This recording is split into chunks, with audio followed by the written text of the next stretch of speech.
much going on. Question is this, what do you see, sir, from your perspective? Is the difference or similarities between the decade of the 1950s or 1951 till now 2014? What's the comparison from your perspective, sir? Quite a lot has changed. The activism of the 1960s had a significant civilizing effect on the country. So many things that are fortunately more or less taken for granted today, not settled, but at least recognized to be significant and important, were not even on the agenda at the time. For example, women's rights, which is quite probably the major achievement of the past generation. We might remember that women were not, if you go back in American history to the Revolution, the colonies took over British common law, under which women were really not people. They were property owned by their father, transmitted to their husband. There was activist opposition for years, but it really took off in the 60s. And it was literally not until 1975 that the Supreme Court finally recognized that women can be regarded as peers. They have a right to serve in federal juries. It's a sign of equality. And many things have changed in that respect. The civil rights movement was just beginning to take off in 1961. That had significant, though limited, effects.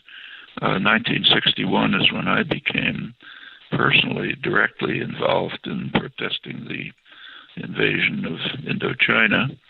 There was virtually no support for that at the time.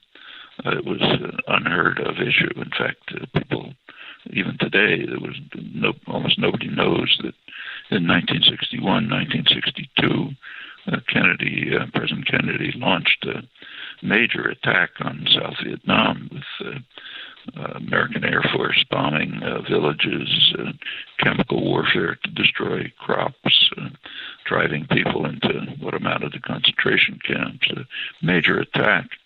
Well, by now, within a couple of years, there developed a significant opposition to American aggression in Vietnam, and that's changed the character of the country too. It remains a significant opposition to the kinds of actions that at the time were taken without concern. All of this is progress. There was no concern at the time for the environmental crisis, which at least now is recognized by many people to be extremely severe, not by enough. So all of that is progress. On the other hand, there was a backlash, as you'd expect. The civilizing effect of the 60s led to an immediate backlash in the following years. The institution of the essentially neoliberal assault on the population, which takes many forms, and has led to a very significant regression. So just to give some things that we ought to all be familiar with, real wages for male workers today are about at the level of 1968. There has been economic growth in the last 30 years, not the same level as before, but significant. However, almost all of it has gone into the pockets of a very small number of people. But for most of the population, it's been stagnation, relative stagnation, or decline. There's a major attack on unions, attack on the educational system. There are lots of things happening that are very harmful. Partly an effort to beat back the progress that began in the early 60s. And that's a conflict that goes on through American history. We're in a regressive stage of it now, but of come out of it before and could again. Oh, sir, I tell you.